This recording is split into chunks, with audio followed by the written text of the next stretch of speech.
ശിവപ്രസാദം ജ്യോതിഷത്തിലേക്ക് എല്ലാവർക്കും സ്വാഗതം. ഇന്ന് നമ്മളിവിടെ പറയാൻ പോകുന്ന വിഷയം എന്ന് വെച്ചാൽ കർക്കിടക മാസത്തിൽ ധനുക്കൂറുകാരായ നക്ഷത്രക്കാർക്ക് ഉള്ള ഗുണദോഷ സമ്മിശ്രമായ ഫലങ്ങളെ പറ്റിയാണ് ഇന്നത്തെ വീഡിയോയിൽ പ്രതിപാദിക്കുന്നത്. കർക്കിടക മാസത്തിൽ അവരെന്തൊക്കെ കാര്യങ്ങൾ ചെയ്യണമെന്നും അവർക്ക് ഗുണങ്ങളുണ്ടാകുന്നതും അതുപോലെ അവർക്ക് ദോഷത്തെപ്പറ്റിയും ഒക്കെയുള്ള കാര്യമാണ് പറയുന്നത്. അതായത് ഗുണദോഷ സമ്മിശ്രമായ ഒരു കാലഘട്ടം തന്നെയായിരിക്കും ഈ ധനുക്കൂറുകാരെന്ന് പറയുന്നത് മൂലം, പൂരാടം, ഉത്രാടം.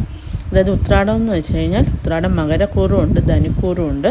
അപ്പം അതിൽ ഉത്രാടം ആദ്യ ഭാഗമാണ് എന്തെന്ന് പറയുന്നത് ധനുക്കൂറിൽ വരുന്നത്.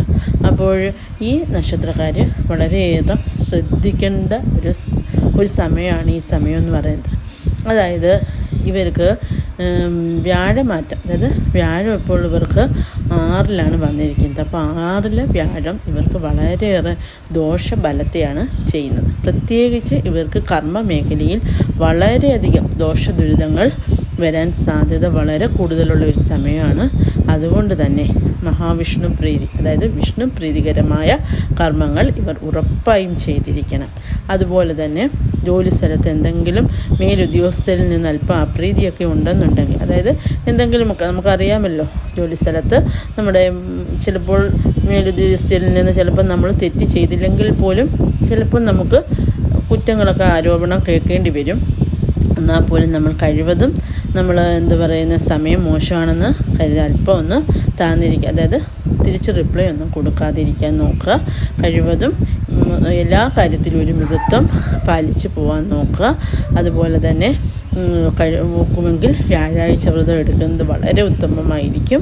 ഒക്കുന്നവരൊക്കെ ആ സമയത്ത് ഗുരുവായൂരൊക്കെ ദർശനം നടത്തുന്നത് നല്ലതായിരിക്കും. അപ്പോൾ ഗുരുവായൂരൊന്നും ഇപ്പം നമുക്ക് പോകാൻ പറ്റുന്നില്ല എന്നുണ്ടെന്നുണ്ടെങ്കിൽ നമ്മൾ അടുത്ത് നമ്മുടെ വിഷ്ണു ക്ഷേത്രം ഉണ്ടെങ്കിൽ അവിടെ പോവാം, അല്ലെങ്കിൽ ശ്രീരാമചന്ദ്രൻ്റെ ക്ഷേത്രം ഉണ്ടെങ്കിൽ അവിടെ പോവാം, ശ്രീകൃഷ്ണസ്വാമി ക്ഷേത്രം ഉണ്ടെങ്കിൽ അവിടെ പോയി ഭഗവാന് വേണ്ടുന്ന, അതായത് ശ്രീകൃഷ്ണസ്വാമി ക്ഷേത്രമാണെങ്കിൽ തുളസിമാലയും പാൽപ്പായസവും ഒക്കെ നടത്താവുന്നതാണ്. അതൊക്കെ വളരെയധികം ഇവരുടെ ദോഷത്തിൻ്റെ കാഠിന്യത്തെ കുറയ്ക്കുന്നതായിരിക്കും. അതുപോലെ തന്നെ മനസ്സും വളരെയധികം ഒന്ന് പ്രത്യേകം ശ്രദ്ധിക്കേണ്ട ഒരു കാലഘട്ടം തന്നെയാണ്. അതുപോലെ തന്നെ ഇവർ വാഹനങ്ങൾ അതൊക്കെ യൂസ് ചെയ്യുമ്പോൾ, അതായത് വാഹനങ്ങളൊക്കെ ഉപയോഗിക്കുന്ന സമയത്ത് അല്പം ഒന്ന് ശ്രദ്ധിച്ച് കൈകാര്യം ചെയ്യുന്നത് ബെറ്റർ ആയിരിക്കും. കാര്യമെന്ന് വെച്ച് കഴിഞ്ഞാൽ വാഹനങ്ങളൊക്കെ ഉപയോഗിക്കുമ്പോൾ ചിലപ്പോൾ എന്തെങ്കിലുമൊക്കെ പ്രശ്നങ്ങളുണ്ടാകാൻ സാധ്യതയുണ്ട്. അതുകൊണ്ട് ആ കാര്യം നമുക്ക് പൊതുവേ നമുക്കല്പം ടൈം മോശമാണെന്ന് നമ്മൾ തന്നെ നമ്മളെ മനസ്സിനെ ഒന്ന് പറഞ്ഞ് പഠിപ്പിച്ചിരിക്കുക. അപ്പം നമുക്ക് അത് എല്ലാ കാര്യത്തിലും ഒരു പ്രത്യേക ശ്രദ്ധ നമുക്ക് തന്നെ വരുന്നതായിരിക്കും. അത് അങ്ങനെ ശ്രദ്ധിക്കണം, അതാണ് പറഞ്ഞതിൻ്റെ സാരം. അതുപോലെ തന്നെ ആവശ്യമില്ലാതെ മറ്റുള്ളവരുമായിട്ട് കലഹിക്കാനോ പ്രശ്നത്തിനോ ഒന്നും നമ്മളായിട്ട് പോകാതിരിക്കുക. ഇങ്ങോട്ടായാലും വന്നാലും നമ്മൾ കഴിവതും സൈലൻ്റായിട്ടിരിക്കാൻ നോക്കുക, തിരിച്ച് റിപ്ലൈ കൊടുക്കാതിരിക്കാൻ നോക്കുക. അതായത് ശത്രുദോഷങ്ങളും, അതായത് നമ്മൾ അനങ്ങാതിരുന്നാൽ പോലും കുറ്റമൊക്കെ ആരോപിച്ച് ഇങ്ങോട്ട് ശത്രുക്കളൊക്കെ നമ്മളെ ഉപദ്രവിക്കാനൊക്കെ വരുന്ന ഒരു സമയമാണ്. അതുകൊണ്ട് തന്നെ നല്ല മിതത്വം പാലിച്ച് ഹാപ്പിയായിട്ടിരിക്കാൻ നോക്കുക. അപ്പോൾ എല്ലാം നാരായണൻ്റെ കൃപയാൽ മാറിപ്പോകുന്നതായിരിക്കും. ഒക്കുമെന്നുള്ളവർ ഹരേ രാമ രാമ രാമ ഹരേ ഹരേ, ഹരേ കൃഷ്ണ കൃഷ്ണ കൃഷ്ണ ഹരേ ഹരേ, ഈ മന്ത്രം നിങ്ങൾക്ക് ഒക്കുന്നെങ്കിലും ഒരു 108 പ്രാവശ്യം മാക്സിമം നിങ്ങൾ അത്രയെങ്കിലും ചെല്ലാൻ നിങ്ങൾ നോക്കണം. ഉറപ്പായിട്ടും ഭഗവാൻ കണ്ണൻ നിങ്ങളുടെ എല്ലാ പ്രശ്നങ്ങളും മാറ്റി നിങ്ങൾക്ക് എല്ലാ അനുഗ്രഹങ്ങളും നിങ്ങളിൽ വർഷിക്കുന്നതായിരിക്കും.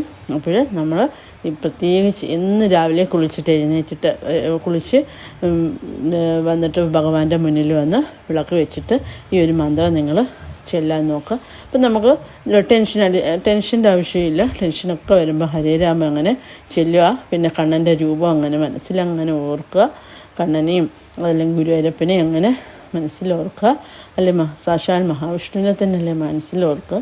അപ്പോൾ ശ്രീരാമചന്ദ്രസ്വാമി, അതായത് രാമായണം, ഇത് രാമായണ മാസമാണ്. ഒരിക്കലും രാമായണം വായിക്കാതിരിക്കില്ല. എല്ലാ ദിവസങ്ങളും രാമായണവും വായിക്കാൻ നോക്കുക. അവിടെ എത്ര വലിയ പ്രശ്നങ്ങളെയും ഭഗവാൻ നാരായണൻ മാറ്റി തരുന്നതായിരിക്കും. എല്ലാവരെയും ഭഗവാൻ അനുഗ്രഹിക്കട്ടെ.